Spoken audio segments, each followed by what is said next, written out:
Olá, navegante das palavras! Hoje vamos embarcar na rota deslocada. Como eu contei para vocês daquele emprego, né, que eu fui demitida, só que havia um desespero muito grande, que nessa época eu estava morando numa república de estudantes. E São Paulo é aquela história, você assumir um compromisso tem que pagar. Ninguém vai ter compaixão, eu não tenho emprego. Não, não, não é assim que as coisas funcionam. Onde você mora, você tem que pagar rigorosamente em dia. Eu estava desesperada por um emprego e a minha carteira estava sujíssima, porque tinha um registro de uma semana. Foi onde eu descobri os empregos temporários. Eu desconhecia. No interior não tinha essa necessidade, né? Aí eu fui numa agência, eu era exímia datilógrafa, então nesse ponto eu passava em todos os testes muito rápido e fui encaminhada para uma empresa para um teste. Quando eu cheguei lá, o teste era numa máquina, até então só tinha datilografado em máquina manual. Aí o gerente falou, olha, o teste é numa máquina eletrônica. Eu olhei ela e falei, eu nunca datilografei, mas claro que ele perguntou se eu já tinha. Eu falei, claro, já datilografei, sim. Eu falei, agora eu quero ver como é que eu vou fazer o teste, né? Aí ele bota o papel lá, aí eu dei uma de migué. Eu falei assim, a máquina que eu datilografava, ela era diferente. Onde liga? Porque eu sabia que o ASDFG é o mesmo em qualquer lugar, como é até hoje o mesmo. Então eu falei, a hora que eu só preciso saber ligar e pôr o papel nessa máquina e ajeitar ele. O resto é ASDFG.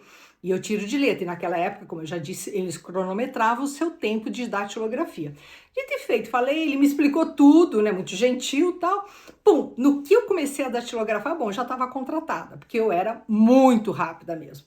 No que eu terminou, era fácil também, porque era um emprego de datilógrafa por 3 meses. Então, não tinha muito o que pensar. Bom, enfim, comecei lá nessa empresa. Eu lembro que ela ficava num prédio muito bonito no Itaim Bibi. Bom, comecei normal, estava indo muito bem nos meus 3 meses, mas como eu era muito rápida, eu fui promovida a secretária de um dos diretores. Eu falei, bom, mais um emprego, né, fixo, né, então ótimo.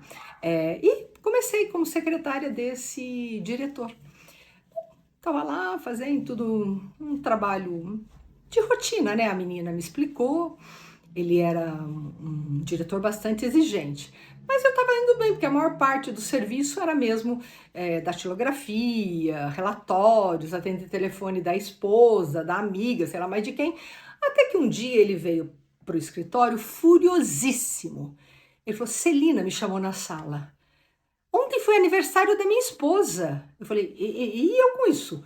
Ele falou, você não me lembrou, eu levei a maior bronca. Eu falei, mas você esquece do aniversário da sua esposa e eu sou a culpada? Você é minha secretária, você tem que cuidar das minhas coisas pessoais. Eu falei, eu não vou saber do aniversário, não vou cuidar de aniversário de esposa de ninguém.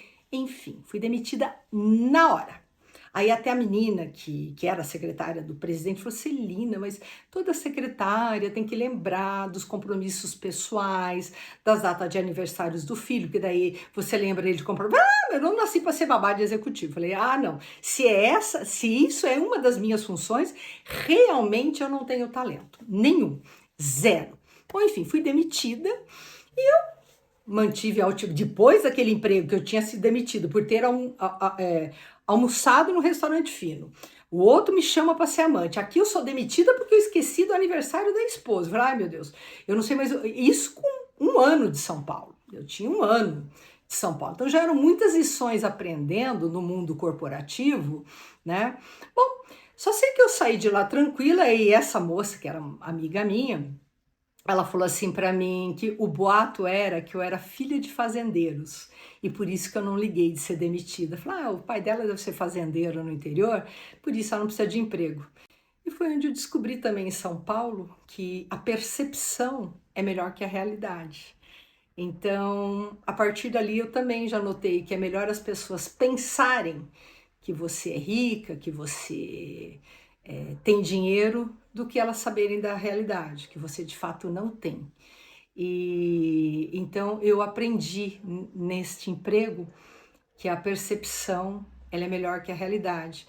E também nesse emprego eu devo a uma das meninas que trabalhava lá, uma estagiária, porque nessas alturas eu já tinha brigado lá na república que eu morava e tinha sido expulsa, porque eu não cooperava com os serviços domésticos. Toda vez que era minha vez de lavar o banheiro, eu inventava uma desculpa e nunca podia. Bom, isso meu pai já tinha descoberto lá atrás, quando ele mandou eu trabalhar, porque eu não ajudava em casa. Então eu já percebi, e aí ela me indicou para um pensionato. Esse pensionato ficava no bairro dos Jardins, em São Paulo. E o bom do pensionato, que eu peguei o quarto mais barato, eu dividi a vaga com 3 outras moças. Mas tinha uma vantagem. A roupa de cama era trocada toda semana, o pensionato era limpo lá pela zeladora e mais uma menina da limpeza, então não tinha que lavar banheiro, eu não tinha que me preocupar com roupa de cama e ainda dava um café da manhã. Era um café da manhã bem assim, as meninas todas reclamavam que a manteiga era de 25ª categoria, o leite em pó era horroroso, o pó era horroroso, mas para uma menina que já não ganhava o suficiente mal para pagar aquela vaga, aquele café da manhã, pelo menos eu falava, uma refeição do dia está garantida. Não importa se o pó é ruim, se o leite, o pó de café está meio horroroso. O que eu sabia é que aquele pensionato, de manhã, eu tinha garantido uma refeição. Então eu estava de novo desempregada, um ano depois, que em um ano eu já estava no meu 3º emprego, caminhando para o 4º, né? Porque eu tinha perdido o emprego lá, né? Quando eu fui promovida a secretária. E também eu descobri aí nessa época o preconceito social e também a segregação em São Paulo por localização. Então, quando você mora no interior, não tem muito. Claro que tem um bairro onde tem casas mais bonitas e bairros mais periféricos, mas em São Paulo isso é muito acentuado. O bairro que você mora basicamente te define.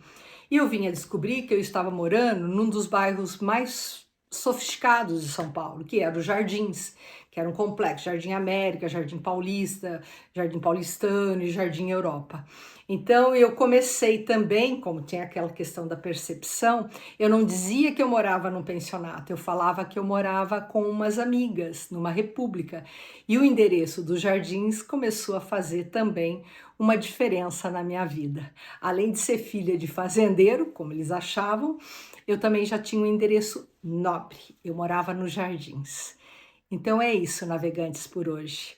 Navegamos na rota da deslocada, que aos poucos eu fui encontrando o meu lugar na capital. Em um ano eu já tinha aprendido muita coisa de como funcionava a engrenagem do mercado corporativo paulistano.